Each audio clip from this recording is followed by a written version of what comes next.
Good morning, children.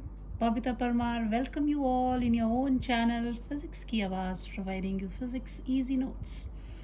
हम पहुंच चुके हैं चैप्टर 6 ऑफ इलेक्ट्रोमैग्नेटिक इंडक्शन के लेक्चर 6 पे, और आज एक नई चीज़ दैट इज़ सेल्फ इंडक्शन. और सेल्फ इंडक्शन जो है एक तरह से सेल्फ मोटिवेशन जैसी कोई चीज़ है. अब इसके बारे में थोड़ा सा आइडिया देने के लिए मैं एक रफ में थोड़ा सा बताती हूँ आपको सेल्फ इंडक्शन के बारे में. जैसे आपने ये कॉइल देखी, अभी तक आप देख रहे थे, दिस इज ऐसे सोलोनाइड पढ़ रहे थे तो हम यही चीज़ करते थे, ऐसे ना, ऐसे गोल गोल गोल. ये एक कॉइल है, इसके थ्रू करंट जो है वो इसमें पास किया गया. ये करंट या तो जब इंक्रीज़ कर रहा है, ठीक है, इंक्रीज़ कर रहा है तो इसके अंदर जो है मैग्नेटिक फील्ड लाइंस इंक्रीज़ हो जाती हैं, तो मैग्नेटिक फ्लक्स बदल जाता है, जिसके कारण इसके अंदर एक इंड्यूस्ड ईएमएफ प्रोड्यूस होता है, इंड्यूस्ड करंट जो है वो होता है. This is the current I which is flowing here. इसके थ्रू अगर ये मान लीजिए इंक्रीज़ हो रही है तो यहाँ जो इंड्यूस्ड करंट है वो जो होगा इस इंक्रीज़ को अपोज करता है. तो ये अपोज कैसे करेगा? उसकी अपोज करना मतलब कि इसको इंक्रीज़ नहीं होने देता, क्योंकि इसकी खासियत ही है इंड्यूस्ड ईएमएफ की कि जिसने उसको प्रोड्यूस किया है उसी को वो अपोज करता है. तो इसको किसने प्रोड्यूस किया है? इसको प्रोड्यूस किया गया है करंट के इंक्रीज़ होने में, तो ये करंट को इंक्रीज़ होने नहीं देता है. यानी जो इंड्यूस्ड करंट है ये अपोज करता है, oppose the increase in the current. और तो इसकी जो डायरेक्शन होगी वो इस तरह से होगी द इंड्यूस्ड करंट की. जब यही कॉइल है, इसमें से ये करंट आई जा रहा है, लेकिन यहाँ पर ये करंट डिक्रीज़ हो रहा है, तो डिक्रीज़ होने से मैग्नेटिक फील्ड कम होगा, मैग्नेटिक फील्ड कम होगा तो मैग्नेटिक फ्लक्स डिक्रीज़ होगा. यानी फिर से फ्लक्स क्या, चाहे इंक्रीज़ हो चाहे फ्लक्स का डिक्रीज़ हो, जब भी उसमें चेंज आता है तो इंड्यूस्ड करंट ईएमएफ और इंड्यूस्ड करंट जो है वो प्रोड्यूस होता है. यहाँ जो इंड्यूस्ड करंट है, ये इंड्यूस्ड करंट किसने प्रोड्यूस किया? इसके डिक्रीज़ होने से. तो ये इसको डिक्रीज़ नहीं होने देगा, ये इसको इंक्रीज़ करेगा. यानी ये जिस डायरेक्शन में ये करंट जा रहा है उसी डायरेक्शन में ये भी जाएगा. यानी इंड्यूस्ड करंट जो होगा वो फेवर करेगा, favour the direction of current. ये इसको अपोज करता है, अपोज दी इंक्रीज को होने से ये रोक रहा है, या you can say that opposite to direction of the current, it is in the direction of current. Induced current इसके डायरेक्शन में ही होगा जब ये डिक्रीज़ हो रहा है. जब ये इंक्रीज़ होता है तो ये इसके, लेकिन काम तो इसने यही करना है, इसने इसके इंक्रीज़ होने से पैदा हुआ था तो इसको इंक्रीज़ होने से रोकेगा. ये जैसे डिक्रीज़ होने से पैदा हुआ था तो ये डिक्रीज़ होने से रोकेगा. तो जब इसकी जो डायरेक्शन की बात अगर आप देखोगे तो ये डायरेक्ट किस तरफ को होगा, इधर से. अगर ये इस तरह से आ रहा है तो अब पहले सीधे सी बात करते हैं. ये सारी चीज़ें मैं दोबारा से लिखूँगी, अभी तो जस्ट आइडिया, कहानी सुना रही हूँ. तो सेल्फ इंडक्शन जो है वो क्या है? ये एक प्रॉपर्टी है किसी भी कॉइल की, जिसके कारण ये अपोज करता है इसके थ्रू करंट के बढ़ना और करंट के घटने को. तो बढ़ना यानी ग्रोथ को, यहाँ इंक्रीज हो रहा है, we can say the growth is there, है ना, और यहाँ कम हो रहा है तो वी से डिके इज देयर. यानी कि ये जो कॉइल है इसकी एक प्रॉपर्टी जिसके कारण ये अपोज करती है ग्रोथ और decay of the current through it, उस प्रॉपर्टी को हम बोलते हैं self induction. So self induction question है अगर ऐसा है, what is self induction, why it is called as inertia of electricity. इसको इनर्शिया ऑफ इलेक्ट्रिसिटी क्यों कहते हैं? क्योंकि ये अपोज कर रही है. किस चीज़ को अपोज कर रही है? करंट के बढ़ने को भी और करंट के घटने को भी, इसलिए इसको इनर्शिया ऑफ इलेक्ट्रिसिटी कहा जाता है. सो सेल्फ इंडक्टेंस की बात आ रही है. So the property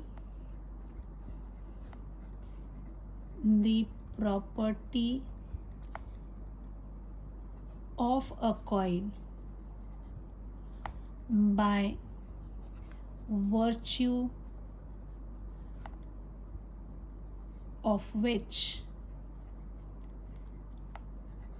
it opposes the growth or decay of current flowing through it is called self induction. ठीक है, and it is called inertia of electricity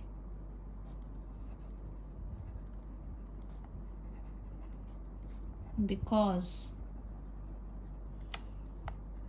it opposes the growth or decay of current in the circuit. ठीक है, अब इसको देख लीजिए, जैसे ये है, वही डायग्राम बना रही हूँ, ये आई करंट है, इसके थ्रू फ्लो हो रहा. So when I grow, that is increase. So क्या हो जाएगा यहाँ पर, दिस इंड्यूस्ड करंट जो है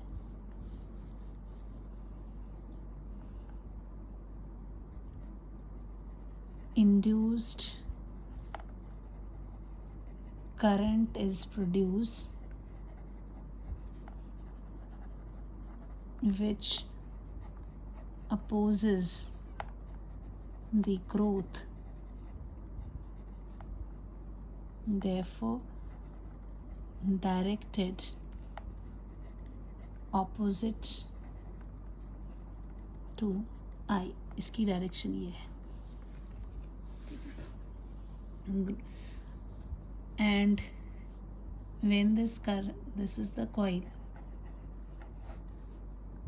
I is the current here, but if I decay, that is decrease, so it will not allow to decrease, na? Induced current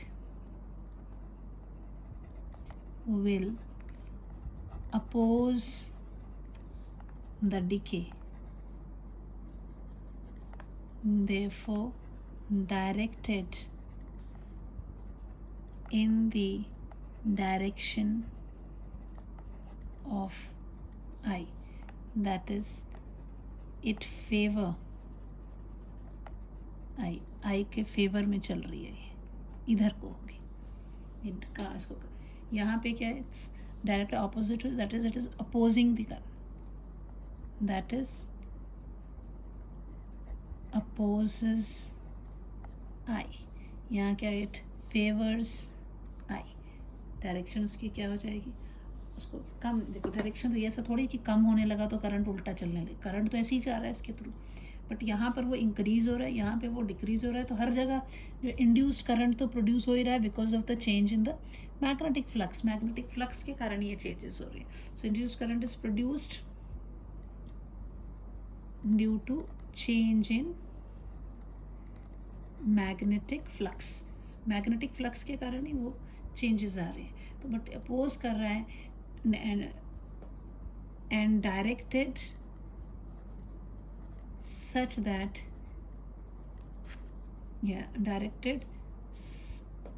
such that it, which नहीं करने रहा, such that it opposes the growth. ठीक है, इसमें direct ही हम लिख देंगे, induced current will oppose the decay, therefore directed in the direction of it, that is it is favoring the current. ये बेसिक चीज़ है जो आपको ध्यान रखनी है. This is what is self induction. अब नेक्स्ट आता है दैट इज, अच्छा इसके कुछ एग्जाम्पल ले लेते हैं जब तक आपको एग्जाम्पल में नहीं पता चलता। अगर मान लीजिए कि आपके पास एग्जाम्पल लेते हैं इसके, आपके पास एक कॉइल है, ये मान लीजिए एक कॉइल है, इसके साथ ही आपका एक बल्ब लगा हुआ है, ठीक है, और एक आपके पास रेजिस्टर है और इसमें भी एक बल्ब लगा हुआ है, ठीक है। अब आपने यहाँ से इसको सप्लाई दी, सपोज ये करिए ये आपकी बैटरी लगी हुई है, की है, इसको दे देते हैं B1, इसको दे देते हैं B2। सो वेन दो केसेस लेते हैं कि कौन सा वाला ग्लो करेगा ज़्यादा या कौन पहले ग्लो करेगा। सो मान लीजिए कि आप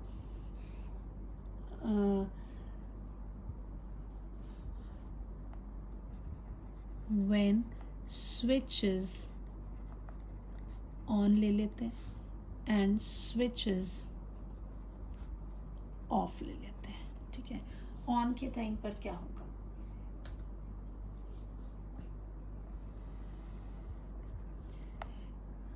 जैसे ही स्विच ऑन करेंगे तो इसमें करंट पॉजिटिव टर्मिनल से दिखाते हैं, नेगेटिव की तरफ वापस आ गया, ठीक है। तो जब current switch, so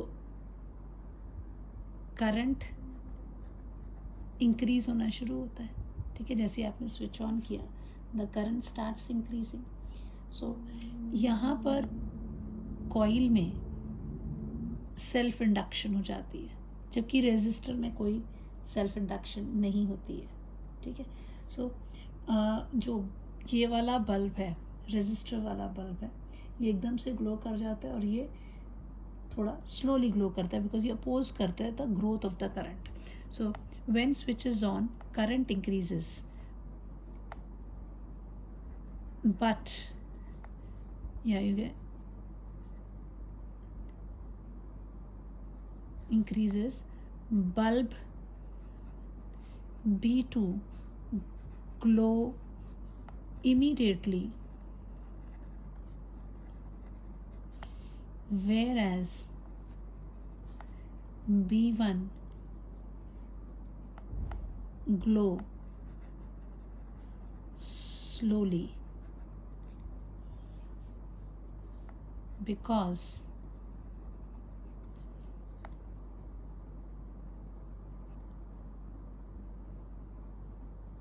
induced EMF is developed in coil which opposes the growth of current and B1 glow slowly.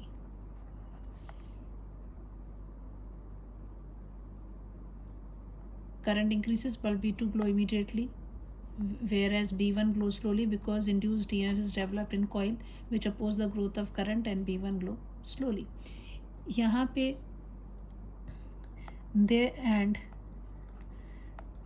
there is no induced EMF in resistor which make B2 glow immediately, ठीक है। ये जो है इसको immediately glow करा देता है।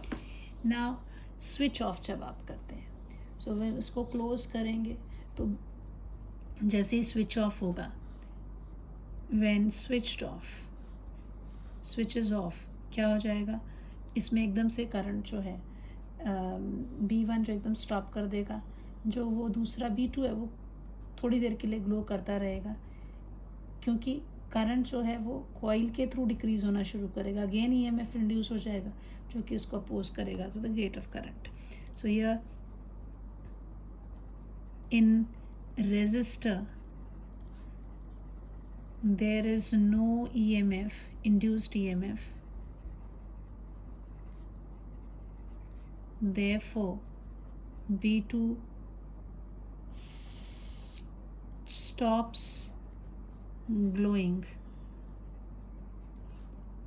at once,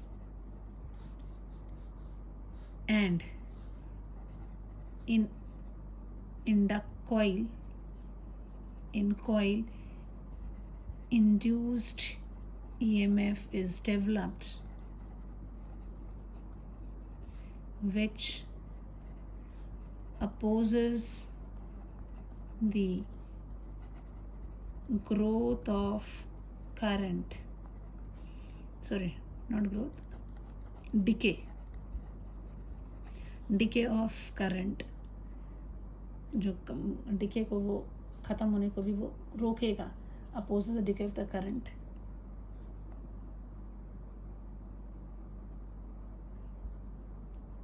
So B1 takes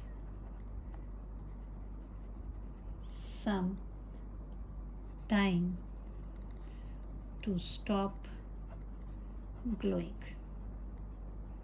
ये इमीडिएटली हो जाता है. रेजिस्टर जहाँ जिसके साथ रेजिस्टर लगा हुआ है वो एकदम से ऑन भी हो जाता है, एकदम से ऑफ भी हो जाता है.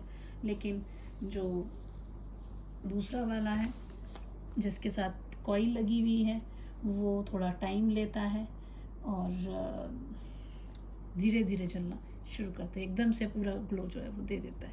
This is one example. इसमें क्वेश्चन दिया जाता है कौन सा बल्ब जो है वो ग्लो करेगा जैसे स्विच ऑन करते हैं, या कौन सा बल्ब है जो काफ़ी देर ज़्यादा देर तक जलता रहेगा जब इसको स्विच ऑफ किया जाता है. तो आपने दोनों में आपने बताना है कि रजिस्टर में जहाँ पे रजिस्टर लगा हुआ है वहाँ पे कोई इंड्यूस्ड ईएमएफ नहीं है तो उसका जो बल्ब का नाम लिख दो, स्टॉप्स ग्लोइंग एट वंस. ठीक है, इसमें इंड्यूस्ड ईएमएफ है तो ये तो अपोज करेगा for the decay of the current, तो ये स्टॉप को थोड़ा टाइम लगता है उसको ग्लो बंद करने के लिए. यहाँ पे भी इसी तरह से आप लिख सकते थे कि मेन मकसद यही है कि रजिस्टर में कोई इंड्यूस्ड ईएमएफ नहीं है, कॉइल में जो है वो इंड्यूस्ड ईएमएफ डेवलप हो. Then another question is that, ये भी एग्जाम में आता है 2 मार्क्स में, कि वाई लाइट चली गई, आपको आवाज़ कर रहा है पंखा, टू सी वेदर मैं कंटिन्यू कर पाऊँगी कि नहीं. थोड़ा सा लाइट दिखेगा आपको बच्चे. आउच. नेक्स्ट क्वेश्चन है कि जैसे हम स्विच को, इलेक्ट्रिक स्विच को ऑफ करते हैं तो स्पार्क सा आपने देखा होगा कि एक चिंगारी सी निकलती है. So white spark is produced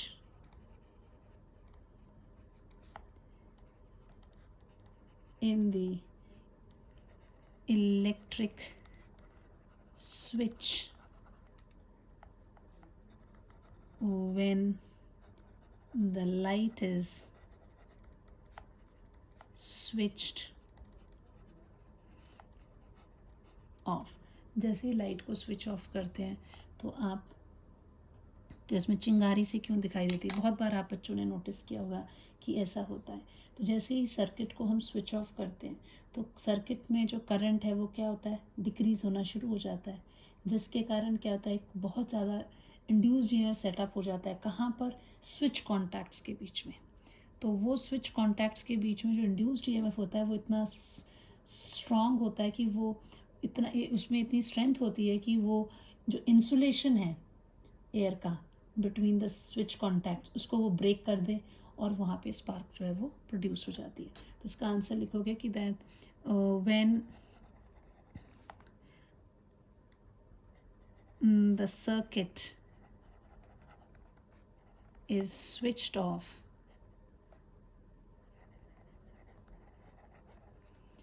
current decreases. Current क्या हो जाता है, डिक्रीज होना शुरू करता है. So this current is decreased. So therefore large induced, ये मेन चीज़ है, large induced EMF कहाँ प्रोड्यूस होता है, large induced EMF is set up, ये इम्पोर्टेंट है, across switch contacts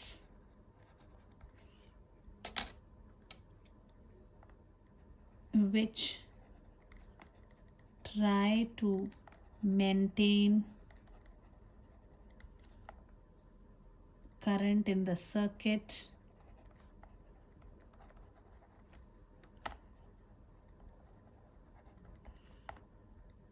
and is sufficient, किस काम के लिए sufficient होता है? To break down, क्या चीज़ ब्रेक डाउन करता है? It break down the insulation, किसकी इंसुलेशन को कर ब्रेक डाउन करता है? Insulation of the air between, कहाँ पर है ये air? Between switch contact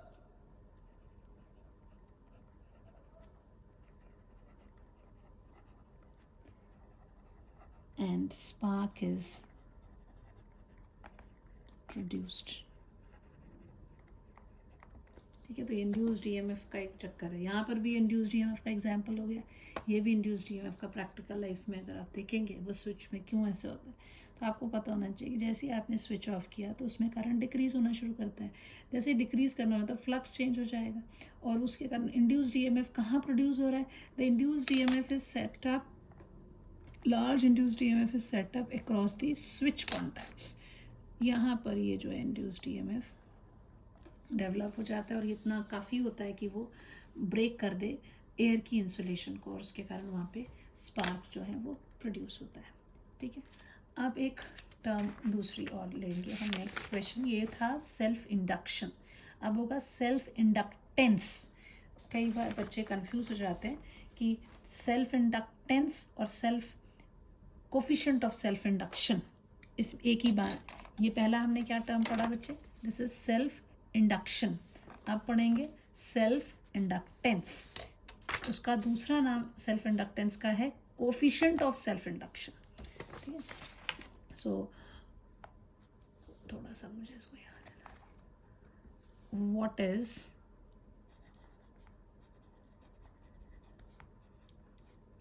self inductance, और इसको आप ऐसे भी लिख सकते हैं इंडक्टेंस और coefficient of self induction. Exam में कई बार बच्चे इसी में कंफ्यूज हो जाते हैं कि सेल्फ इंडक्शन सिर्फ ये वर्ड होता तो आप कहते हैं ये प्रॉपर्टी है कॉइल की कि वो उसके थ्रू करंट को इंक्रीज या डिक्रीज होने से रोकती है, तो दैट इज सेल्फ इंडक्शन। अगर कोफिशिएंट वर्ड आ गया तो दैट इज सेल्फ इंडक्टेंस। ये this is coefficient of self inductance, इसको जो सिंबल है दैट इज कैपिटल एल। ठीक है, तो यहाँ पे इसको एक्सप्लेन करने से पहले सेल्फ इंडक्शन की एग्जैक्टली डेफिनेशन आप इसमें, जैसे आप लोगों ने पढ़ा था इसमें जब करंट इलेक्ट्रोस्टैटिक हम पढ़ रहे थे, राइट? इलेक्ट्रोस्टैटिक है ना। इसमें यहीं पे थोड़ा सा मैं कर देती हूँ, थोड़ी सी स्क्वायर ब्रैकेट में कर दूँगी क्योंकि ये मेन पॉइंट है जो आपको याद रहना चाहिए, इसलिए मैं ये इस क्वेश्चन का आंसर नहीं है लेकिन यहाँ पर मैं कुछ चीज़ बताऊँगी। ठीक है, ये सिर्फ समझने के लिए बताने वाली हूँ। आपने अभी तक जो है जैसे करंट का चैप्टर पढ़ा है ना, करंट के चैप्टर में आपने you have studied about the resistance. So resistance क्या होता है? R is equal to V upon I। तो ये वोल्टेज के डायरेक्टली प्रोपोर्शनल है, करंट के इन्वर्सली प्रोपोर्शनल, ऐसा कुछ नहीं होता है। ये रेजिस्टेंस तो इसकी अपनी एक फिक्स वैल्यू होती है। ये लोग रेशो में चल रहे होते हैं, the potential in the current, कि जैसे जैसे आप जितना ज़्यादा पोटेंशियल होता है ज़्यादा करंट है, फिर वो प्रोपोर्शनैलिटी के साइन को हमने R कहा था। ये इस पर नहीं डिपेंड करता, ये किस पे डिपेंड कर रहा था? This R was depending on rho L upon A, इनकी डायमेंशंस पे डिपेंड करता था कि कंडक्टर की कैसी, उस पर उसकी वैल्यू डिपेंड करती थी। फिर ये तो चीज़ें आपने 9th क्लास में ही आपको थोड़ी सी आइडिया दे दिया था, अभी सेकेंड चैप्टर में भी पढ़ा है आपने 12th में। फिर जब हमने इलेक्ट्रोस्टैटिक में एक नई डिवाइस पढ़ी, ये भी एक electric, resistor is also electrical device जो कि आप इलेक्ट्रिकल सर्किट्स में यूज़ करते हो। फिर इलेक्ट्रोस्टैटिक जब आपने पढ़ा तो आपने वहाँ पे कैपेसिटर के बारे में पढ़ा। Capacitor was equal to what, Q upon V. तो ये भी चार्ज पे डिपेंड है, पोटेंशियल पे, इसकी भी फिक्स वैल्यू है। ये आप रेजिस्टर्स हैं, ये आपके ओम्स में चल रहे थे, कैपेसिटर्स था, आपने उधर पे फैरड पढ़ लिया। अब जब आप इलेक्ट्रोमैग्नेट पे आए तो इलेक्ट्रोमैग्नेट ने भी अपनी एक चीज़ देनी है, वो थी दिस इंडक्टर एल, जिसको अभी बताऊंगी मैं कि ये क्या दिया जाता है इसको, लेकिन हम लेते हैं, ये बाद में भी बताती मैं चल जाता है, हेनरी, स्मॉल एच, सिंबल इसका कैपिटल एच है, इसकी यूनिट। तो ये भी जो है किसी इसके जो कॉइल है, यहाँ पे आप जब रेजिस्टर की बात करते थे तो आप ऐसे 6 ऐसा रेजिस्टर बना, कैपेसिटर की बात है तो 2 प्लेटें लगा देते हैं, है ना। जब इंडक्टेंस की बात आएगी तो आप यहाँ पे एक कॉइल लगाएंगे, इसको आप इंडक्टर बोलेंगे, ठीक है। दिस इज ये इंडक्टर हो गया, ये आपका कैपेसिटर हो गया, ये आपका रेजिस्टर हो गया, ठीक है। दिस इज़ व्हाट, ये रिलेशंस तो आपको याद रखने हैं। अब देखते हैं सेल्फ इंडक्टेंस की बात करते हैं तो क्या है इसकी डेफिनेशन से पहले एक चीज़, जैसे कोई कॉइल है, उस कॉइल में आपने करंट डाला, मुझे लग रहा है स्टॉप करना पड़ेगा वीडियो को यहीं पे, फिर मैं अटैच करूँगी जब लाइट आती है। बीच में वीडियो रोकनी पड़ गई थी, लाइट चली गई थी, to stop again have to start from here. So अब इसको समझने के लिए कि सेल्फ इंडक्टेंस या कोफिशिएंट ऑफ सेल्फ इंडक्शन क्या है, हम यहाँ पर मैं आपको बताने वाली हूँ कि जब मान लो अगर अभी एक सिंपल सी कॉइल में ही हमने देखा था कि ये जो कॉइल के अंदर अपने आप ही एक इंड्यूस्ड ईएमएफ या इंड्यूस्ड करंट जनरेट हो जाता है जब उसके थ्रू करंट इंक्रीज या डिक्रीज हो रहा होता है, तो इसका मतलब है कि जो फ्लक्स वहाँ पर क्यों हुआ वो करंट, पहली बात वो हुआ था बिकॉज द मैग्नेटिक फील्ड जो है, जैसे ये कॉइल है आपकी, दिस इज़ अ कॉइल, इसके अक्रॉस आपका ये करंट इंक्रीज या डिक्रीज हो रहा है तो इसके मैग्नेटिक फील्ड भी इंक्रीज और डिक्रीज हो रहा है, मैग्नेटिक फ्लक्स जो है वो चेंज हो रही है। तो जो मैग्नेटिक फ्लक्स है वो किसी भी इंस्टेंट पे अगर आई करंट फ्लो कर रहा है किसी के, तो उस वक्त जो मैग्नेटिक फ्लक्स वहाँ होगी वो प्रोपोर्शनल होगी, जितना ज़्यादा करंट उतनी ज़्यादा मैग्नेटिक फ्लक्स, ना कम करंट होगा वो तो फिर, तो ये जो करंट के जो if I is the current, तो फ्लक्स जो प्रोड्यूस होगी वो प्रोपोर्शनल होगी to this current. So if I is current in coil at any instant, then magnetic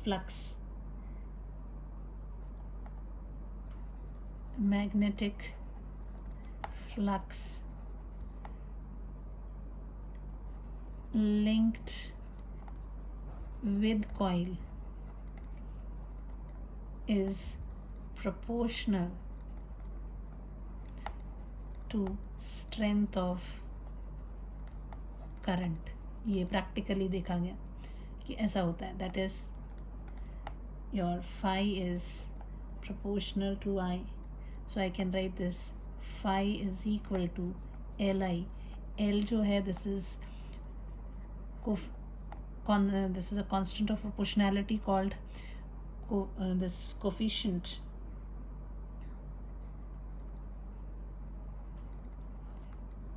of self induction,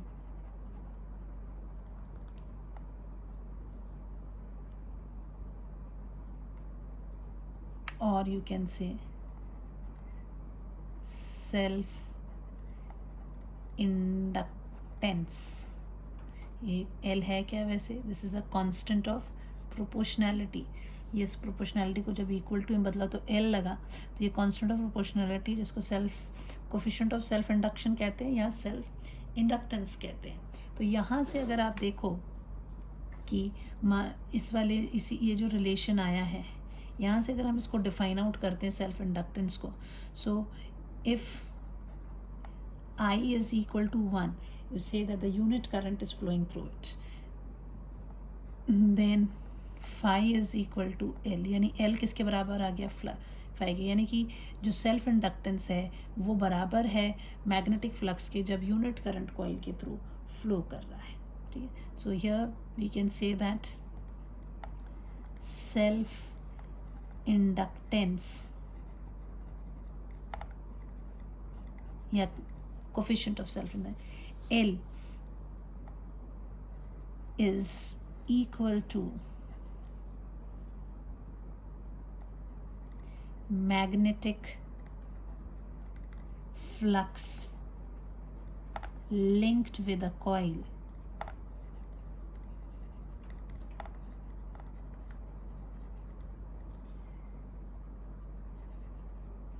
through which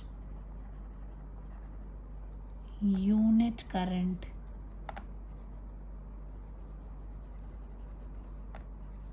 is made to flow. उसके साथ जितना उसका magnetic flux linked होगा दैट इज सेल्फ इंडक्टेंस. ठीक है. एक तो ये डेफिनेशन आप ऐसे भी डिफाइन आउट करते you will get full marks. दूसरा फैराडेज के लॉ को साथ में लेके चलें, उसके टर्म्स में भी हम डिफाइन आउट कर सकते हैं. ये तो एक हुआ, दिस इज फर्स्ट डेफिनेशन. ठीक है. सेकेंडली सेल्फ इंडक्टेंस ये आपने फ्लक्स के टर्म में डिफाइन किया. This is you say that first definition self inductance in terms of magnetic flux. Magnetic flux by B, I'll write it here also, B. So magnetic flux के ये self inductance हमने इस case में दी. अब अगर आप EMF के terms में भी इसको डिफाइन आउट कर सकते हैं. सेल्फ इंडक्टेंस एग्जाम में कोई आपको स्पेसिफाई नहीं करेगा. एग्जाम में क्वेश्चन है तो डायरेक्ट आएगा, चाहे आप इसके टर्म्स में करो चाहे उस न्यूमेरिकल्स आएंगे. अगर इसकी ये चीज़ें दी हुई हैं तो आप यही फॉर्मूला यूज़ करेंगे. अगर EMF के टर्म्स में दिए होंगे वैल्यूज़ तो उसको यूज़ करोगे. Now self inductance in terms of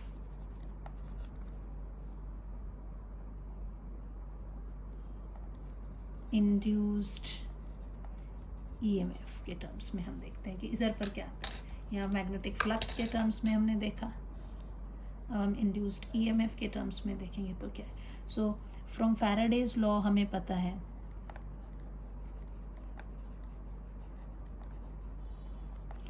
we have that induced EMF E is equal to minus d phi b by dt, and in a coil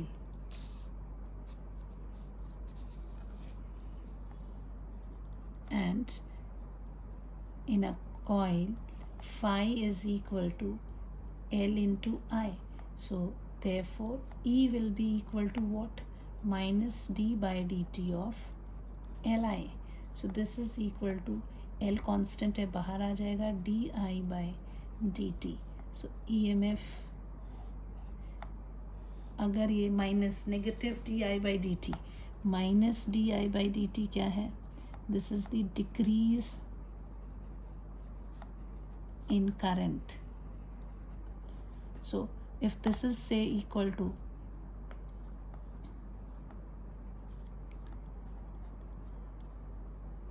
1, then L is equal to क्या हो जाएगा? E. तो यहाँ पे आप कैसे define करोगे? therefore self inductance या कह लो coefficient of self induction is equal to the induced, वहाँ पे पता फ्लक्स, यहाँ क्या हो जाएगा? Induced EMF of the coil where there is a unit rate of decrease of current, उसको आपने यूनिट वैल्यू ली थी, तो इस तरह से आप इसको डिफाइन करते हैं। दोनों में से जो डेफिनेशन आपको ठीक लगती है आप उसमें कर सकते हैं। SI यूनिट आपने याद रखनी है, इसीलिए भी इसी ब्लॉक में डाल देते हैं। एक्चुअली कराने के बाद ही मुझे बनाना चाहिए था this is you'll remember minus L D I by sorry this is E upon di by dt. You can write this as the magnitude of this value. आप यहाँ पर जो डालेंगे L को जब आप करने नेगेटिव साइन, तो आप यहाँ नहीं देख रहे ना अभी फिलहाल। सो दिस जैसे ये है R की वैल्यू, तो ये इस पर, या this is can also be written as phi upon I, also you can write it as phi upon I. तो फाई और आई से इसका कोई लेना देना नहीं है कि फाई बढ़ा दोगे तो ये बढ़ जाएगा, इसकी फिक्स्ड वैल्यू है। हेनरीज में वो वैल्यू होगी, जैसे इसमें क्यू और वी से कोई लेना देना नहीं है कैपेसिटर, वी और आई से, ये इनके आपस की वेरिएशंस होती हैं। वहाँ एक कांस्टेंट्स आ रहे थे, यहाँ पे इन लोगों की वेरिएशंस हैं, पर ये सभी चीज़ें जो हैं इनकी डायमेंशंस पे, कैपेसिटेंस है वो भी उसकी डायमेंशन पे डिपेंड करती है। जो ये इंडक्टर है उसकी जो इंडक्टेंस है वो भी इसकी डायमेंशंस पर डिपेंड करेगी, वो हम आगे पढ़ेंगे, ठीक है। So this is the thing which, यानी आप ये कह लो कि हर एक चीज़ टॉपिक ने आपको एक एक नई चीज़ का इंट्रोडक्शन दे दिया। करंट ने आपको रेजिस्टर के बारे में बताया, इलेक्ट्रोस्टैटिक ने आपने कैपेसिटर के बारे में बताया, और इलेक्ट्रोमैग्नेट में आपको इंडक्टर के बारे में बताया, जिसकी इंडक्टेंस की बात हम कर रहे हैं, ठीक है। अब क्योंकि अब इस कोई भी टॉपिक का अगर आपको एग्जाम में क्वेश्चन देते हैं तो आप उसको जैसे ये क्वेश्चन था कि व्हाट इज़ सेल्फ इंडक्टेंस और कोफिशिएंट, तो सिर्फ डेफिनेशन लिख के तो आपको मार्क्स नहीं आएंगे, दोनों में से कोई भी एक डेफिनेशन आप लिखोगे। उसके बाद ये स्पेसिफिक है कि बड़ी क्लासेस में आप आ गए बच्चे, अब आपको SI यूनिट लिखना ज़रूरी है। तो इसका जो SI यूनिट है, SI unit that is Henry, ये याद रखना है, हेनरी। सिंबल इसका H है, फ्रीक्वेंसी के साथ मत करना, फ्रीक्वेंसी में क्या होता था H के साथ Z लिखा होता था, ये this is your unit for it. Now इसकी डायमेंशनल फार्मूला की बात आ जाती है, तो आपको डायमेंशनल फार्मूला, पहले तो यूनिट, इसको 1 हेनरी क्या है, तो देखो दो तरह से, एक आप लिख सकते हैं कि L इज़ इक्वल टू, पहली जो डेफिनेशन पढ़ी वो कहती है L is equal to phi upon I, दूसरी वाली कहती है L is equal to what, E upon di by dt. E is what? EMF. EMF is this EMF नापोगे तो किस में नापोगे? This will be in volt. नीचे क्या है? Ampere per second. This is what you have. तो ये कि कहाँ चला जाएगा? This will be volt per ampere second. This is one. So 1 Henry जो है, 1 या Henry जो है, that is equal to this thing. Henry is equal to volt per ampere per second. अगर फ्लक्स के टर्म्स में अगर आप लेना चाहो तो यहाँ मैग्नेटिक फ्लक्स किस में नापते थे? वेबर में। करंट किस में आएगा? एम्पियर में। तो ये हो गया आपका वेबर पर एम्पियर। सो चाहे this is also henry only. So आप ये कह सकते हैं कि जो हेनरी है that is henry is equal to weber per ampere, और you say volt per ampere second. ये सब यूनिट्स जो हैं द सेम थिंग, ठीक है। तो एग्ज़ाम में जो आपको जल्दी से याद आए, क्योंकि मल्टीपल चॉइस में हो सकता है वो इस टर्म में भी हो सकता है, वो इस टर्म में भी। आपको दोनों फार्मूलाज पता होने चाहिए कि क्या है। न्यूमेरिकल्स में तो दोनों को ही याद रखना है, तो इसी तरह से आप ये दोनों यूनिट्स को भी ध्यान रखेंगे। अब आते हैं, जब सिर्फ इस पर ख़त्म नहीं होता है, फिर आती है बारी किसकी? Dimensional formula.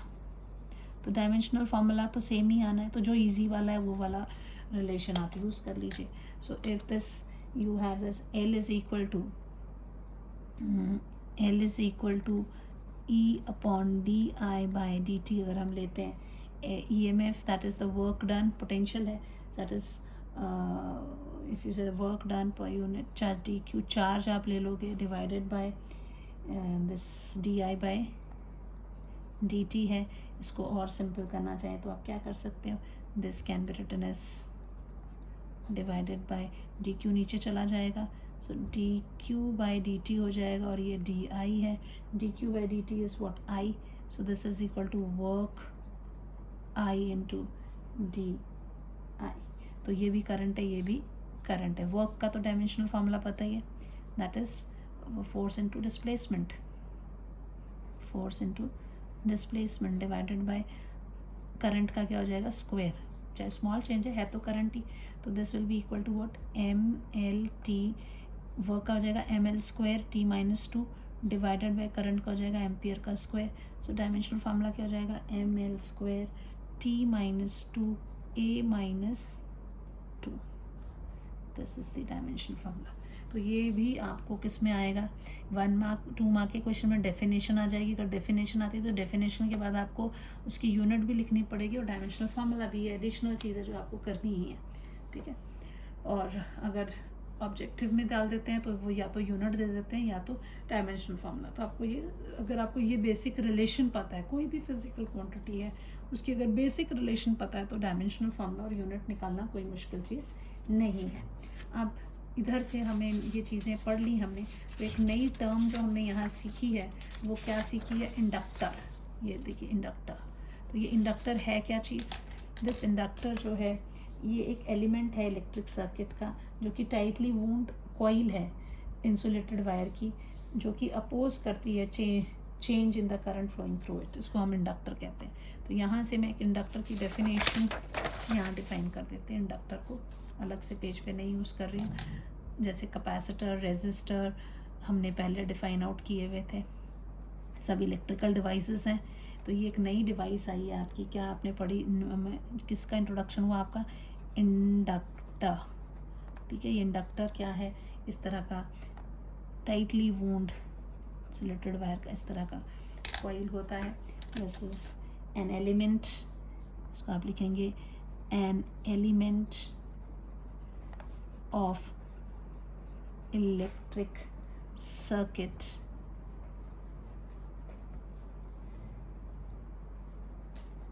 like a tight wound coil of insulated wire which oppose the change in flow of current in the circuit. तो अगर आपको एक इसी की डेफिनेशन ही आ जाए बाई चांस, ये आइडिया आपको होना चाहिए. ठीक है. नाउ अब हम पढ़ने वाले next question that what is self inductance and you calculate the self inductance of a solenoid. Solenoid अगर आपको दिया हुआ है तो उसकी सेल्फ इंडक्टेंस निकालें. Next question is what is self inductance. Self inductance यानी कि आपको एल के बारे में पूछ रहे हैं. Calculate its value for a solenoid. अगर आपके पास कोई सोलोनाइड है उसकी सेल्फ इंडक्टेंस कितनी होगी. डेफिनेशन तो हम पहले लिख चुके हैं, आप दोनों में से कोई भी एक डेफिनेशन लिख लीजिए. चाहे उसको आप बोल दीजिए it's a flux linked with that coil when a unit current is flowing through it. चाहे आप बोल दीजिए it's equal to the induced EMF of the coil when there is a unit rate of decrease of current through the coil. This definition, self inductance is equal to the induced EMF of the coil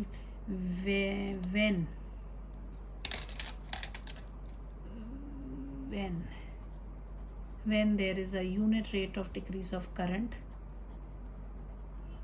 through it. उसके cross इतना ही current decrease हो रहा है तब. अब self inductance की बात है तो यहाँ डिफिनेशन आप खुद लिखेंगे. ठीक है. ये आप डिफाइन कर लीजिएगा बच्चे. अब आते हैं calculation of L of a solenoid. Self inductance of a solenoid. Self inductance, बार बार बोल रही हूँ, सेल्फ इंडक्टेंस बोलें चाहे कोफिशिएंट ऑफ सेल्फ इंडक्शन बोलें, एल ऑफ अ सोलोनाइड.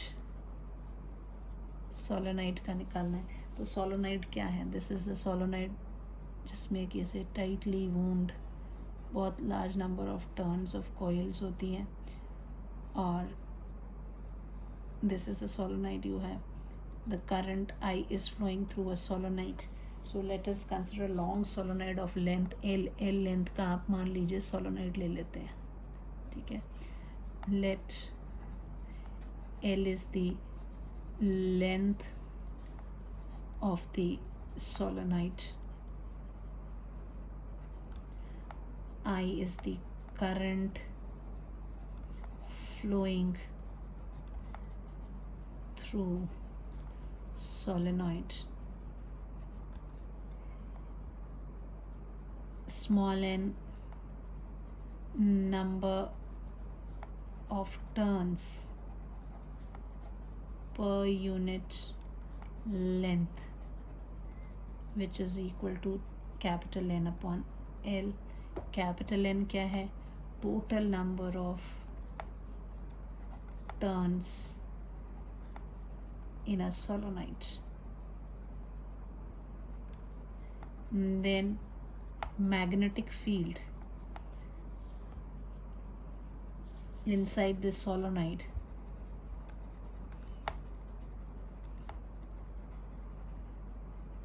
कितना होगा बच्चे? हम पहले पढ़ चुके हैं. This magnetic field will be mu 0 n into I. This is what we have. Now magnetic flux with each turn, अगर हर टर्न की बात कर रहे हैं तो आप उसको n times magnetic field inside the solenoid is equal to mu 0 n आ गया. अब अगर ये magnetic field है तो magnetic flux कितना हो जाएगा? So क्योंकि मैग्नेटिक फ्लक्स की ज़रूरत है हमें इंडक्शन, जब अगर हमने देखना है इंडक्टेंस तो मैग्नेटिक फ्लक्स के लिए. So magnetic flux linked with coil, with solenoid will be each coil है ना, magnetic flux linked with each coil of solenoid will be how much? This magnetic flux ये हो जाएगा B into A, which is equal to B कितना है? mu 0 n I into A. This is what we have.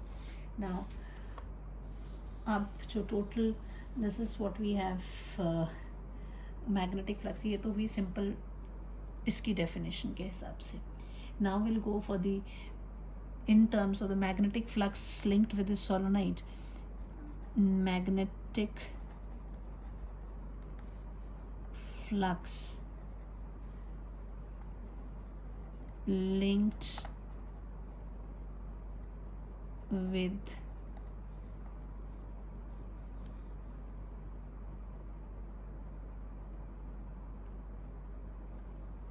whole solenoid के साथ, each coil के साथ है with whole solenoid कितना हो जाएगा?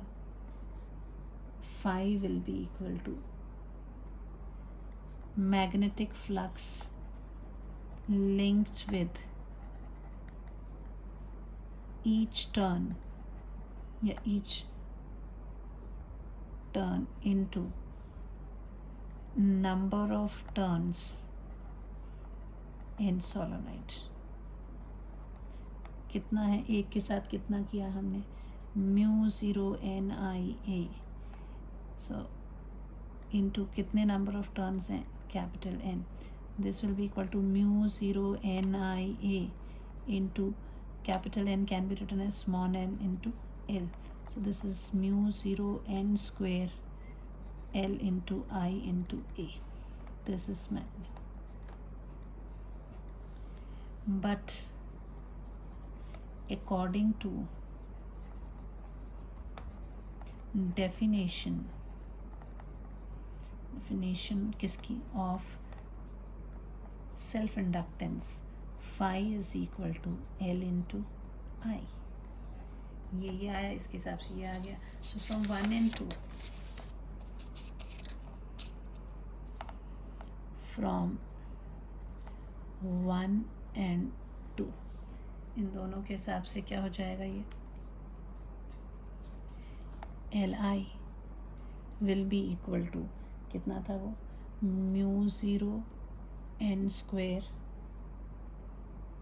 I A L. इधर से आई से आई कट जाएगा, so L is equal to mu zero N square A into L. तो आप चाहे इसको इस तरह से याद रख सकते हैं, L is equal to mu zero N square A by L, और अगर इसको एन को कैपिटल एन की तरह लिख दें तो it will be mu zero N square A into L upon L square, तो एक एल से एक एल कट जाएगा। तो इस तरह से भी आप कैपिटल एन के टर्म्स में रखेंगे तो इस तरह से आ जाएगा। ऑल्सो म्यू रिलेटिव परमिएबिलिटी जो है that is equal to what in the medium by the vacuum. So किसी medium में अगर if some medium is there, solenoid wound solenoid material is there, if solenoid is wounded over magnetic material, then L is equal to क्या हो जाएगा, this L dash will be equal to mu medium n square A upon L, or this can be written as mu zero mu R n square A by L। ये सारे formulas आपको याद रखने पड़ेंगे, ठीक है। न्यूमेरिकल्स में कहीं ना कहीं इनका यूज़ होगा। ये तो एक आपका इधर आ ही गया। अगर इसको इस रिलेशन को देखो आप ध्यान से, तो यहाँ L किस पे डिपेंड कर रहा है, it's depending number of turns per unit length, area and the length of the solenoid. So L जो है डिपेंड्स कर रहा है, L डिपेंड्स ऑन किस किस पे डिपेंड कर रहा है ये, number one that is your total number of turns, total number of turns है ना, इस पे डिपेंड कर रहा है। Length of solenoid, then cross sectional area, cross sectional area of solenoid, यानी ये सेल्फ इंडक्टेंस जो है पैरामीटर्स इसके डायमेंशंस के ऊपर डिपेंड कर रहा है, वो मैग्नेटिक फ्लक्स या ईएमएफ के ऊपर या करंट के ऊपर कहीं नहीं डिपेंड कर रहा है। सब चीज़ें कट जाती, फाइनल आंसर जो आता है that is on its dimensions, its depending, ठीक है। ये हो गया। Then next is coupling of coils और grouping of coils is also there. So grouping of coils में हम दो चीज़ें करने वाले हैं। The coils are in series and inductance for series and parallel combination, and net self inductance for series, ये next question है, series and parallel combination of inductor। ये इसका इतना वो नहीं है, बट सेम जैसे रेजिस्टर का वैसे इसमें भी होना है, सीरीज कॉम्बिनेशंस और parallel. So coils in series देखते हैं। पहला कॉइल इन सीरीज, तो सीरीज में हम कैसे बोलेंगे, ये कॉइल जो है एक कॉइल का दूसरे कॉइल के साथ ये इस तरह से कनेक्टेड है कि the current through them is same current is flowing through them, that they are said to be in series। this is A point, this is point B, बीच में से ये ऐसे connected है दोनों, ठीक है। so L1 इसकी इंडक्टेंस है, L2 इसकी, so two inductor are said to be in series if series between 2 points if current has only one path to go from one point to other। ठीक है. So I is the current flowing through both inductors L1 L2 self inductance या simple inductance भी बोल सकते हैं ना. Self inductance of both inductors respectively. दोनों L1 first का और सेकेंड का है. सो इन सीरीज क्या होता है? In series what we have is the net potential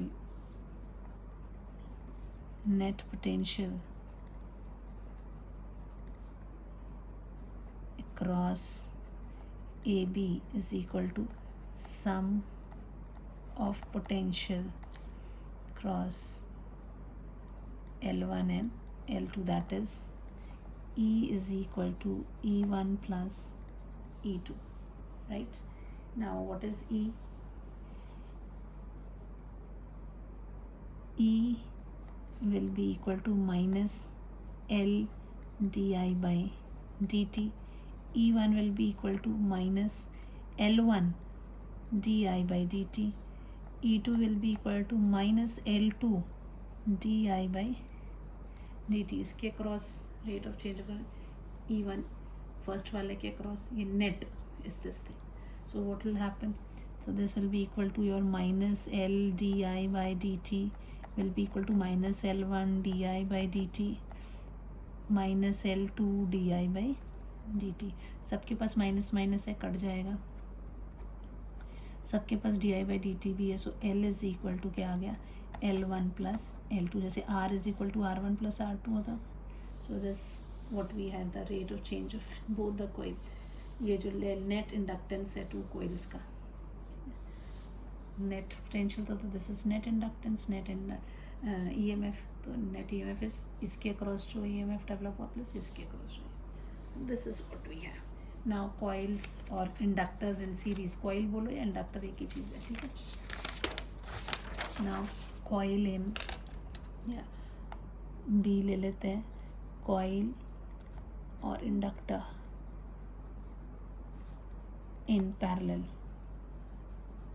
So this is how you'll do. This is what you have. ये coil हो गई, ये कॉइल हो गई. This is having L1, this is having L2, and I is the current which we are making to flow. इसको दो रास्ते मिल गए किरचॉफ के हिसाब से. इसमें I1 चला गया, इधर को I2 चला गया, ठीक है. और लेकिन ये पैरेलल में लगे हुए हैं, तो जो अप्लाइड पोटेंशियल है it is same across them. This is the source. ऐसे लगाया हुआ. So the potential is same across both of them. This is say A and B है. So inductor are said to be in parallel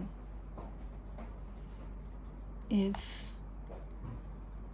the potential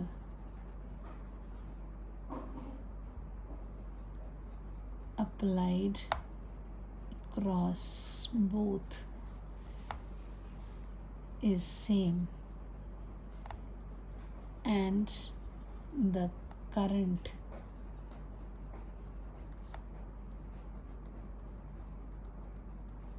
passed in circuit has more than one path to go from point A to from point 1 to point 2. दोनों points के बीच में जाने के लिए उसके पास ये है. So in parallel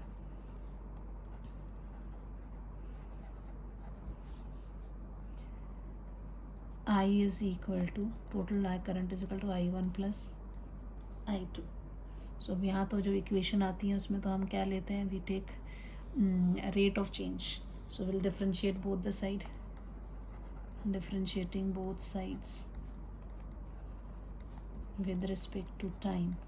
So it will be di by dt will be equal to di1 plus di dt plus di2 upon dt, right? Now this is what we have. Now here for inductor L1 जो आपका किसी भी जो complete, अगर आप ये कह लो कि फॉर इफ़, या ऐसे नहीं करके, if E is the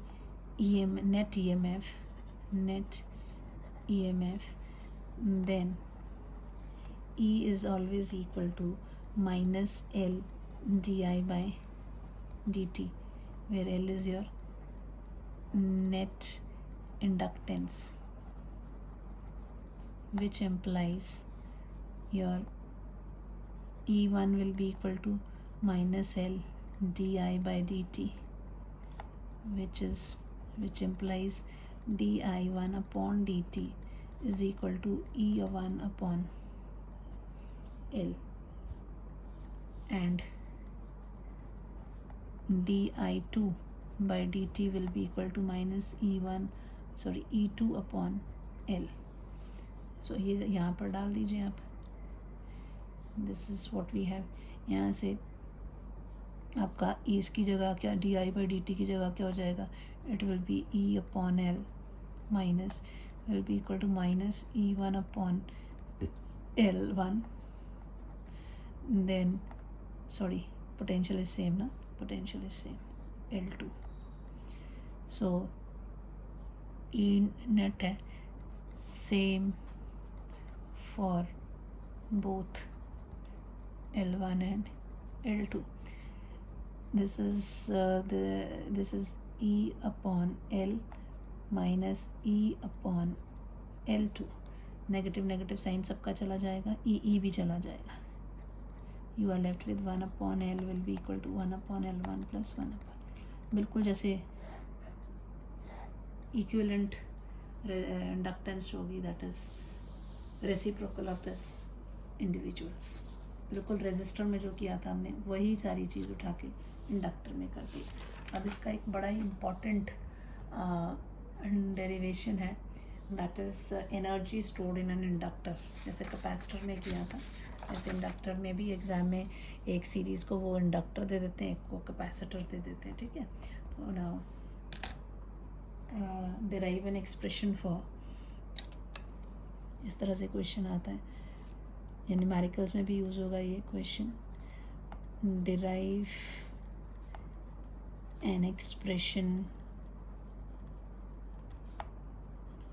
for energy stored in an inductor. Inductor में जो एनर्जी स्टोर्ड है उसको निकालना है आपने. तो ये आपकी हो गई,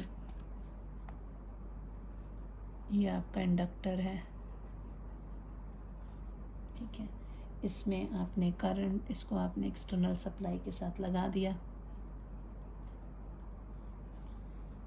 this is the key you have. Positive terminal से करंट निकालता हुआ दिखाओगे, नीचे आता हुआ दिखाओगे. आई इज़ द करंट फ्लोइंग. यहाँ जो इंड्यूस्ड ईएमएफ डेवलप होगा that will B minus L D I by D T. ये इंड्यूस्ड ईएमएफ इसके अक्रॉस डेवलप होगा जो अपोज करेगा the potential across it. This is the potential across this inductor, ठीक है. Now what we'll do is here that let I is the current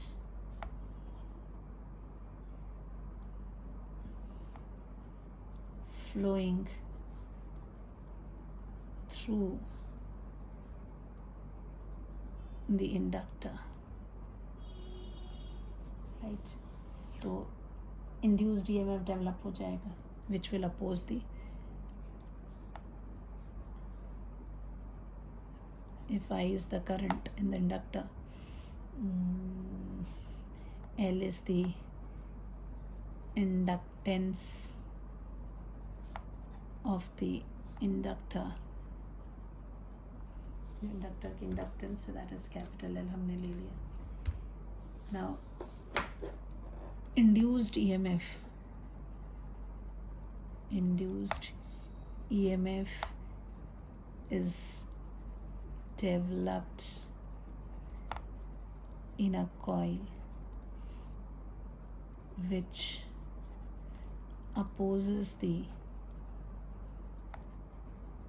growth of current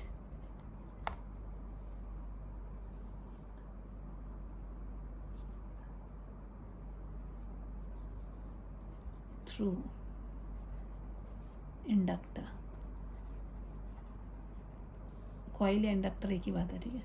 This is what it is. How much it is given as E is equal to minus L di by dt. जो negative sign है वो opposition को show करता है. Negative sign shows opposition. लिखा ना, which opposes the growth of current through the inductor.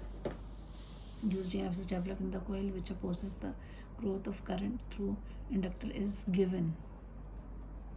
This is what we have.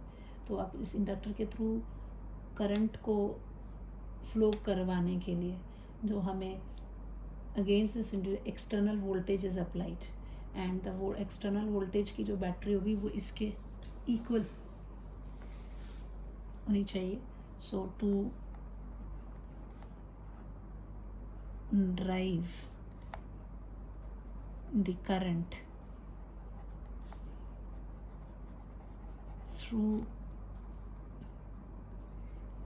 inductor against induced EMF, the external voltage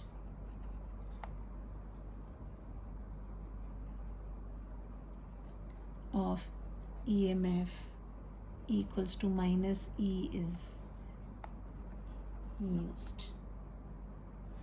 That is, E is equal to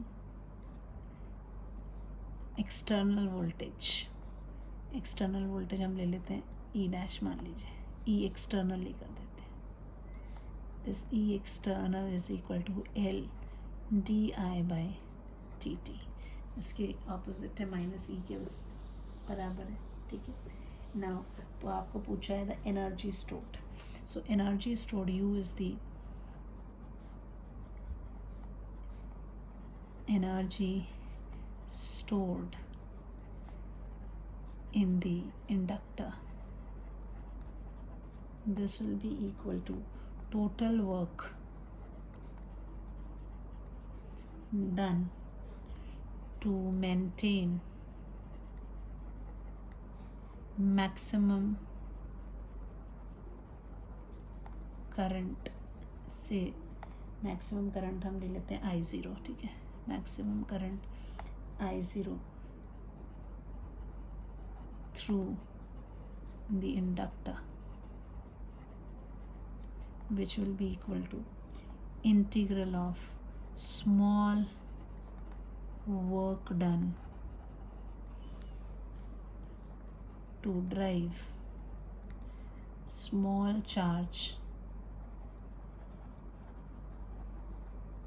rate of flow of charge is current through the inductor. This is equal to your dW. dW is equal to क्या हो जाएगा? This will be integral of the potential into the charge. potential कितना है आपका? L di by dt to dq, which can be written as L is constant, बाहर आ जाएगा, integral, this can be written as dq by dt to di. What is this? L integral I di. Now the current is changed to the maximum value. So current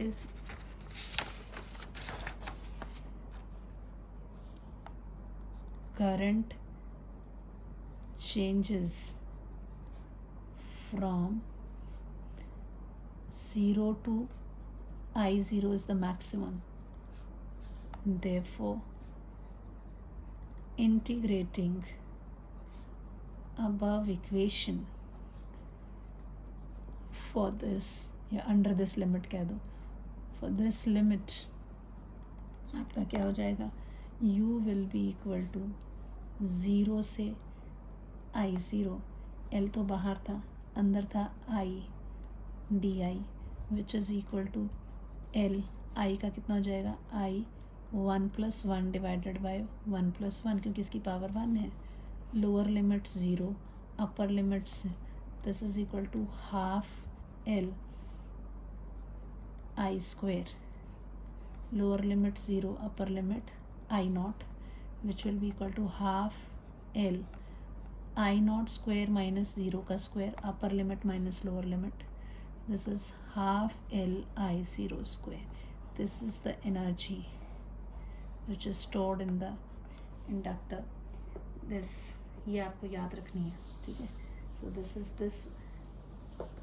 the work done increasing the flow of the inductor is stored in a form of energy. और वो inductor के अंदर क्या है? That is stored in the magnetic field of the inductor. This energy is stored, जैसे capacitor में it was stored in the electric field, is stored in the magnetic field of the inductor. याद रखना है, ठीक है? U is equal to half L I0². So अगर solenoid की बात कर दी जाए, ये तो आपका इंडक्टर की बात है. फॉर एनर्जी अगर आप इसमें केस ले लेते हैं, एनर्जी ऑफ सोलोनाइड, इसकी बात करोगे तो एनर्जी इज इक्वल टू क्या होता है? L इंटू I² है. But if you see here, अब L की वैल्यू क्या है? L ये तो फॉर्मूला आपका हो गया फॉर सोलेनॉइड. L की वैल्यू कितनी हमारी निकली थी अभी? μ0 n² A इंटू L आया था, राइट? एंड मैग्नेटिक फील्ड कितना था उसका? That was μ0 n. I current था, मैक्सिमम करंट के लिए I0 हो जाएगा. I0 की वैल्यू भी यहाँ से डाल सकते हैं. ये दोनों वैल्यूज़ उठा के इस पर डाल दीजिए तो कितना हो जाएगा? U is equal to half L की जगह आपका आ गया μ0 n² A L, और I0 की जगह पर आपका आ गया B अपॉन μ0 इंटू n का होल स्क्वायर. ये दोनों वैल्यूज़ आपने इसमें डाली हैं. तो अब इसमें से क्या हो जाएगा? जो चीज़ें कटती हैं आप काट दीजिए. Half μ0 n² A L into B² upon μ0² n². n² से n² कट जाएगा, एक μ0 से एक μ0 कट जाएगा. So you are left with half, ऊपर क्या बचेगा बच्चे? A L B², और नीचे रह जाएगा आपका μ0. So this is the energy for the solenoid. Solenoid की केस में होगा तो आप इस तरह से निकालेंगे, ठीक है? अगर मैग्नेटिक एनर्जी डेंसिटी पूछ ली तो magnetic energy per unit volume होती है, आप उससे वॉल्यूम से उसको डिवाइड भी कर सकते हैं. That will be the energy store here as a magnetic energy density के बारे में. तो यहाँ तक इतना है इस टॉपिक में. अब थोड़े से न्यूमेरिकल्स देख लेते हैं, क्योंकि बिना न्यूमेरिकल्स के तो मज़ा ही कुछ नहीं आता. तो ये देखें, अब हम करने वाले हैं. यहाँ पहला क्वेश्चन है कि आपको ये एक दिया हुआ है, कॉइल दिया है, इसकी इंडक्टेंस दी है 5 हेनरी, और ये करंट दिखा रहे हैं ए से बी की तरफ जा रहा है, D I by D T is 3 ampere per second. आपसे पूछा इंड्यूस्ड ईएमएफ निकालो, और इंड्यूस्ड इसकी डायरेक्शन की बात भी करनी है कि कहाँ को क्या करंट की डायरेक्शन कैसी हो गई है, डायरेक्शन ऑफ इंड्यूस्ड करंट क्या होगा इसमें। तो हम इसको दो तरीके से करेंगे। पहला मेथड करते हैं इसका कॉन्सेप्ट समझने के पॉइंट ऑफ व्यू से, ठीक है।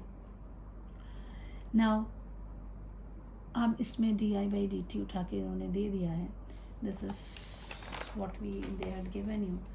अब D I by D T यहाँ पर पॉजिटिव हो रहा है, एक तरीका है इसको देख के, जैसे डी आई एक मेथड कॉन्सेप्ट के बेस पे, बाद में जो हम करेंगे वो मैं एक रूल बता दूंगी, उस हिसाब से करोगे तो कोई वो लगाने की ज़रूरत नहीं, पर समझाने के लिए मैं ये बोल रही हूँ कि यहाँ पर D I by D T जो है, D I by D T is positive, जो क्या इम्प्लाई करता है, current is increasing,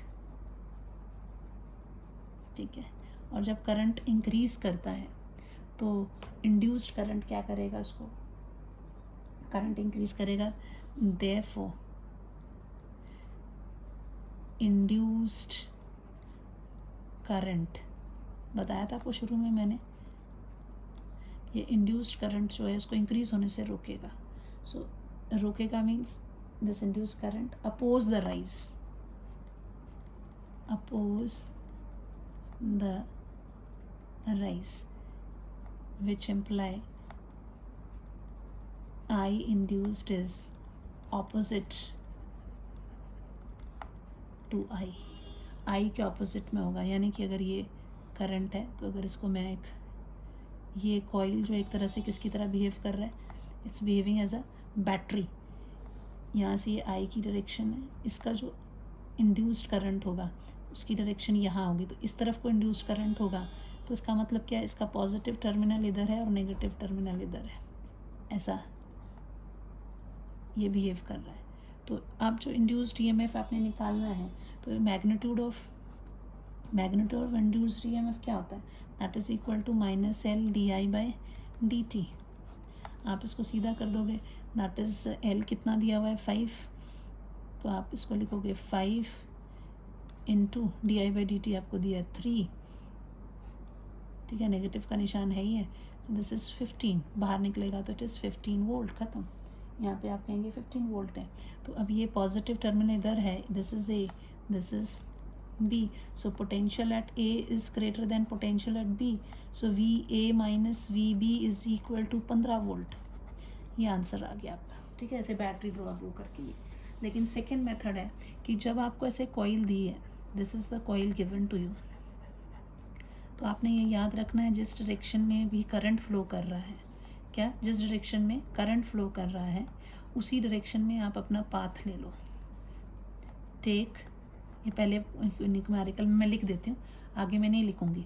take the path in the direction of current, है ना, इसकी डायरेक्शन में आपने, करंट के डायरेक्शन में इसको लेना है, और आपने जो ये D L by D T की लेनी है वैल्यू, वो विद साइन लेनी है, and take L D I by D T with sign, जो उसके साइन है नेगेटिव होता है ना, उसके साथ ही इसको लेना है, ये एक बेसिक रूल है। तो जब आप यहाँ से चल रहे हैं तो क्या होगा, potential at A minus L D I by D T, जो यहाँ का पोटेंशियल, यहाँ जो पोटेंशियल है that is equal to what, that potential is equal to minus L D I by D T develop होता है यहाँ पे, विल बी इक्वल टू, आप कहाँ पहुँच गए फाइनली, यहाँ को, that is potential at B, so this will be equal to V A minus V B will be equal to L D I by D T. अब L की value आपको क्या दी हुई है 5, और उसकी कितनी दी हुई है 3, तो this will be equal to 15 volt. तो डायरेक्ट सिर्फ आपने रास्ता जो पाथ लेना है, दिस इज़ दी पाथ की डायरेक्शन में आपने कौन सी रखनी है, जिस डायरेक्शन में भी आपका करंट जा रहा है उस डायरेक्शन पे रख दो, स्टेप बाय स्टेप चलते रहो, यहाँ से जाके यहाँ तक पहुँचना है, तो यहाँ का पोटेंशियल प्लस यहाँ का potential that is the final over here. So take path in the direction of I and take L D I dt with sign, sign की जैसे अगर मान लो यहाँ पे di/dt की माइनस वैल्यू होती तो हमने यहाँ पे माइनस डालना था, ठीक है। तो वो हम देखते हैं कि इस ऊपर वाले में भी फिर वैसे ही चेंजेस आने थे, नेगेटिव में आंसर आना था। So this is what we have, ये 15 वोल्ट हो गया, ठीक है। तो ये method, this is second method,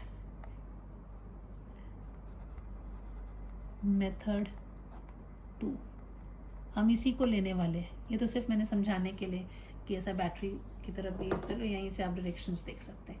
एक और लूँगी, यहाँ पे मैंने इंक्रीज लिया, एक और मैं डिक्रीज वाला लेती हूँ केस, ताकि आपका बिल्कुल क्लियर हो जाए कि हम क्या कर रहे हैं इसमें, ठीक है। तो सेकेंड वाला केस ले रहे हैं, यहाँ पर di/, इसको भी दोनों मेथड से करते हैं, मेथड 1 लेते हैं। अब इसमें di/dt जो है, दिस इज़ योर, वहाँ पे नेगेटिव है, that is current is decreasing, current जो है वो डिक्रीज हो रहा है। सो देयरफॉर इंड्यूस्ड करंट जो होगा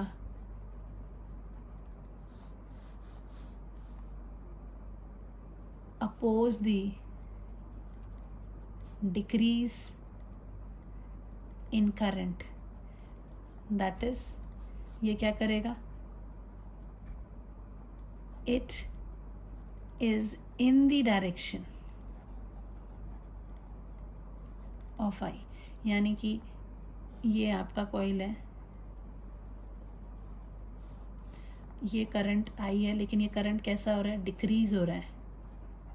तो जो इंड्यूस्ड करंट है, इंड्यूस्ड करंट, ये इसको कम होने से रोकेगा, मतलब इसको सपोर्ट करेगा, तो इसकी डायरेक्शन यहाँ होगी।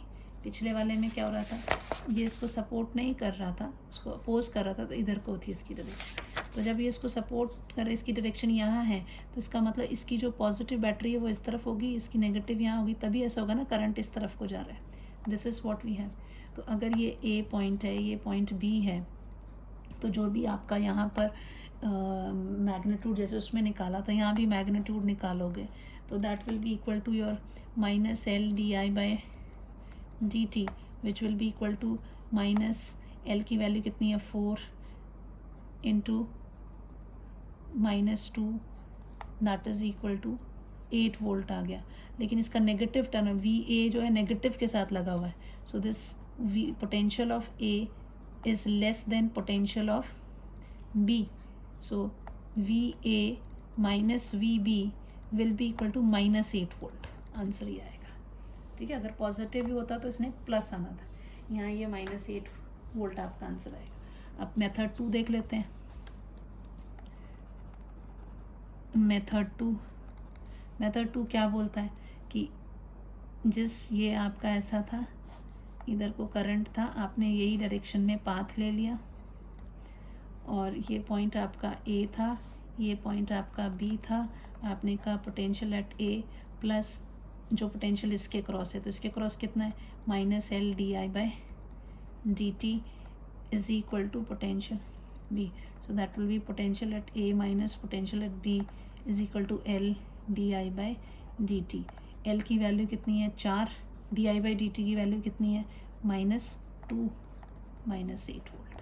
सो पोटेंशियल आ गया, this VA minus VB, the induced EFS -8 volt. Clear होगी बात। इस तरह से आप इसकी वैल्यूज़ को जो है, दोनों में से कोई भी मेथड आप ले रहे हैं। अब इंड्यूस्ड करंट की डायरेक्शन भी बता दी, तो यहाँ पे बोलोगे induced current support the current, therefore flow is in same direction, है ना। और यहाँ पे इंड्यूस्ड करंट क्या करेगा, induced current opposes the rise, therefore flow in opposite direction of I। Clear, question clear हो गया आपको। अब इन दोनों में से जो मेथड आपको ठीक लगता है, ये थोड़ा सा ज़रा दिमाग लगाना पड़ता है ज़्यादा, या सीधे उसी डायरेक्शन में ले लो, वैल्यूज़ निकालो। This is the then calculate the magnitude of induced EMF of a coil in a inductance 1 millihenry आपको दिया हुआ है. So calculate the magnitude of induced EMF, आपको EMF निकालना है. इंडक्टेंस कितना दिया हुआ है? 1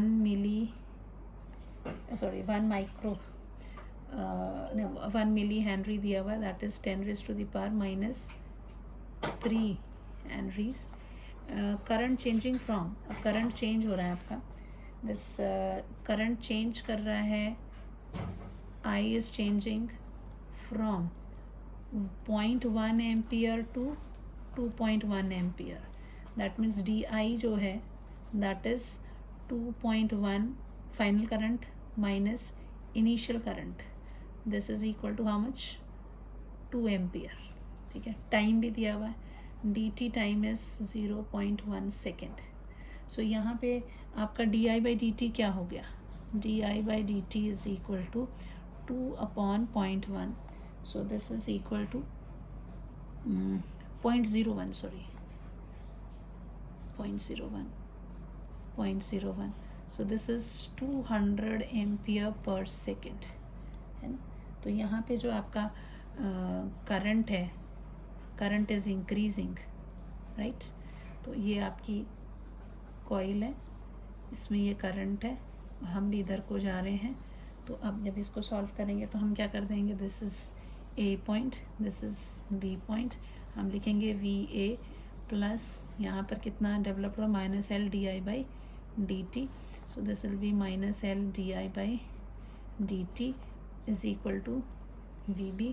सो VA minus VB is equal to LdI/dt. So L कितना दिया हुआ है इन्होंने? L इज देवन 10⁻³ और di/dt की वैल्यू कितनी आई हमारी? 200. So this will be equal to how much? 2 × 10⁻⁻1 volt, यानी कि 0.2 वोल्ट. ठीक है, डायरेक्ट बुक्स में आपको जैसे सीधा ही क्वेश्चन ये वैल्यू डाले, कैसे डाल रहे हैं वो आपने यहाँ देखना है. किधर पे ये चीज़ इंक्रीज़ हो रही है. अगर ये डिक्रीज़ हो रही होती ये वैल्यू तो यहाँ पे नेगेटिव di/dt में आपका final current is always final current minus initial current, वो देखना है. उस हिसाब से ये वैल्यू आ जाएगी. ठीक है. Next question is if a current in a coil of self inductance इतना हेनरी इंक्रीजेज यूनिफॉर्मली. करंट आपका इंक्रीज हो रहा है. ठीक है. L की वैल्यू दी हुई है 5 × 10⁻³ हेनरी दिया है. Current increases from 0 to 1 ampere. So DI is equal to final current minus initial current which is equal to 1 ampere minus 0 is equal to 1 ampere in 0.1 second. आपको टाइम दिया हुआ है 0.1 second. सो इन दोनों से आपको di/dt की वैल्यू पता चलती 1/0.1 which is equal to 10 ampere per second. ये हो गया. फिगर कैसा बन रहा है? ये आपकी कॉइल है, करंट यहाँ को जा रहा है और करंट कैसा हो रहा है? इंक्रीज़ हो रहा है. ठीक है, करंट इज़ इंक्रीजिंग. इधर को जा रहा है तो आपने यही पाथ लेना है. This is the path. ये आपके दिमाग में होना चाहिए कि ये आप पाथ ले रहे हैं तो इस हिसाब से ले रहे हो. ये पॉइंट आपका A है, ये पॉइंट आपका B है. तो आप यहाँ पे लिखोगे पोटेंशियल एट A प्लस इसके अक्रॉस माइनस LdI/dt होता है. तो प्लस माइनस LdI/dt होगा will be equal to VB. So VA minus VB is equal to LdI/dt. L की वैल्यू कितनी दी हुई है? 5 × 10⁻³ दी है. di/dt की वैल्यू हमने 10 निकाली है. तो ये कितना हो जाएगा? 5 × 10⁻² वोल्ट. इतना हो जाएगा. सो यहाँ पूछा find the magnitude, what is its direction. So यहाँ तो करंट इंक्रीज हो रहा है. तो यहाँ पे हर बारी आप चाहे इंड्यूस्ड करंट की जो डायरेक्शन है, इंड्यूस्ड करंट की डायरेक्शन, क्योंकि करंट इंक्रीज हो रहा है इसकी डायरेक्शन यहाँ को होगी. ठीक है. So the current is increasing, therefore induced EMF will oppose the increase. So as current is increasing, therefore induced EMF will oppose the increase in current, hence induced current is directed opposite to I. ठीक है, opposite direction में जाएगा। और देखें क्या है पिटारे में, magnetic flux of 20 micro weber is linked. Magnetic flux दिया हुआ है, मैग्नेटिक फ्लक्स कितना दिया है बच्चे, 20 माइक्रो वेबर दिया हुआ है। That means you will write this as 20 into 10⁻⁻6 weber with a coil when the current of 5 ampere is flown through it. Current is given 5 milliampere, that means this is 5 into 10⁻³ ampere. ये छोटी छोटी चीज़ें हैं जो आपको पहले ही ठीक कर लेनी। What is self inductance L, ये भी हमने पढ़ा हुआ है। L इज इक्वल टू क्या होता है, 5/I। ये तो डायरेक्ट क्वेश्चन है, बिल्कुल ही बच्चा क्वेश्चन है। This will be equal to what, your 20 into 10⁻6 divided by 5 into 10⁻³ this will be 4 into 10⁻6 plus 3 ऊपर चला जाएगा। This is 4 into 10⁻3, so this is 4 millihenry. Sixth question is in this figure the flow from B to A। अब यहाँ flow इस तरफ से दे दिया, show that its value changes from 4 ampere to 2 ampere in 1 second. देखो 4 ampere से 2 ampere हो गई, तो यानी करंट जो है डिक्रीज हो रहा है। यह पाथ आपका ये रहेगा। हमने पाथ कौन सा लेना होता है, this is the path. Path कौन सा लेते हैं, इन द डायरेक्शन ऑफ I। पहला स्टेप I की डायरेक्शन में हमने पाथ ले लिया। सो और यहाँ पर आपका जो करंट है DI, that is I final minus I initial. Final कितना है, 2 ampere minus 4 ampere initial, which is equal to -2 ampere. Time कितना है, 1 सेकेंड। सो इन दोनों से DI/dt की वैल्यू कितनी हो गई, -2 एम्पियर अपॉन 1 सेकेंड, यानी कि -2 एम्पियर पर सेकेंड ये वैल्यू है। ठीक है, अब क्योंकि हम इधर को जा रहे हैं तो हम लिखेंगे VB प्लस इसके क्रॉस जो पोटेंशियल है दैट इज़ -LdI/dt होना है, तो -LdI/dt is equal to VA। यहाँ से इधर को पहुँचे, सो दिस इज योर, आप इसको करोगे तो क्या हो जाएगा, VB minus VA will be equal to LdI/dt। L की वैल्यू कितनी है, L की वैल्यू दी है इन्होंने and 4 Henry. So 4 Henry, DI/dt की वैल्यू कितनी है, -2, so this is equal to -8 volt. This is VB minus VA। So VB minus VA जो है, this VB minus VA is equal to -8 volt. अगर induced EMF की value कह रहे हैं तो ये यहाँ पर जो है वैल्यू, अब ये इधर को करंट डिक्रीज हो रहा है, तो इंड्यूस्ड करंट की डायरेक्शन भी क्या है, इसी तरफ को जाएगी, क्योंकि वो उसको करंट की डायरेक्शन में सपोर्ट करेगा। वैसे तो ये करंट डिक्रीज हो रहा है ना, तो this is the direction of the induced current. ये इधर की तरफ को फ्लो कर रहा है, इधर फ्लो कर रहा है, मीन्स ये आपका पॉजिटिव टर्मिनल है, ये आपका नेगेटिव टर्मिनल है। तो अगर आप इसको पॉजिटिव आ रहा है तो ये VA माइनस VB करोगे तो क्या हो जाएगा, इसकी पॉजिटिव वैल्यू हो जाएगी, VA minus VB will be equal to +8 volt. समझ में आ रहा है, ये पॉजिटिव मैंने क्यों लिया इसको, क्योंकि इसकी डायरेक्शन इधर है, तो इधर को कैसे आएगी, पॉजिटिव टर्मिनल से ही करंट निकलेगा ना, पॉजिटिव टर्मिनल से VA माइनस VB इस। तो अगर ऑब्जेक्टिव टाइप क्वेश्चंस में होगा तो ये AB की जगह ही चेंज की होती है इन्होंने, और कुछ नहीं किया होता एक्स्ट्रा। और इसके साथ ही ये वाला सेल्फ इंडक्टेंस जो है that is over. Next lecture में हम पढ़ेंगे म्यूचुअल इंडक्टेंस। इसमें यहाँ पर कॉइल के अंदर खुद ही करंट बह जा रहा था और वो इंड्यूस करंट प्रोड्यूस कर रहा था। म्यूचुअल में हम पढ़ेंगे कि प्राइमरी कॉइल में, एक कॉइल में हम करंट को फ्लो कराते हैं तो दूसरी उसकी बगल में जो रखी हुई कॉइल है जो उसको टच भी नहीं कर रही है, वहाँ पर इंड्यूस्ड ईएमएफ जो है वो डेवलप हो जाता है। उसको हम कहते हैं म्यूचुअल इंडक्शन, यानी पड़ोसियों को देख के रंग बदल देते हैं। म्यूचुअल में क्या है, सेल्फ, अपने आप ही, दिस सेल्फ मोटिवेशनल होता है, सेल्फ इंडक्टेंस। इसमें इसको अपने आप ही जिसने उसको प्रोड्यूस किया है उसको ये ख़त्म कर रहा है।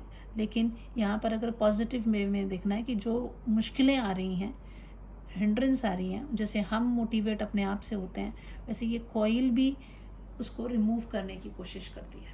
तो इट्स अपोजेस द ग्रोथ और डिके ऑफ द करंट। तो अपने आप से उसके अंदर वो प्रोड्यूस हो रही है, तो इसलिए बोलते हैं सेल्फ इंडक्टेंस। म्यूचुअल में क्या हो जाएगा, पड़ोसी, इधर पड़ोस में बच्चा कुछ कर रहा है और तुम्हारे ऊपर इफेक्ट आ जाए। सेल्फ इंडक्टेंस में क्या है, ये तुम्हारे अंदर अपने आप जो चेंजेस आ रहे हैं अपनी सोच से, दैट इज सेल्फ इंडक्टेंस। लेकिन पड़ोसी को देख के आप चेंज हो रहे हैं, that will be mutual inductance. Thank you, have a nice day.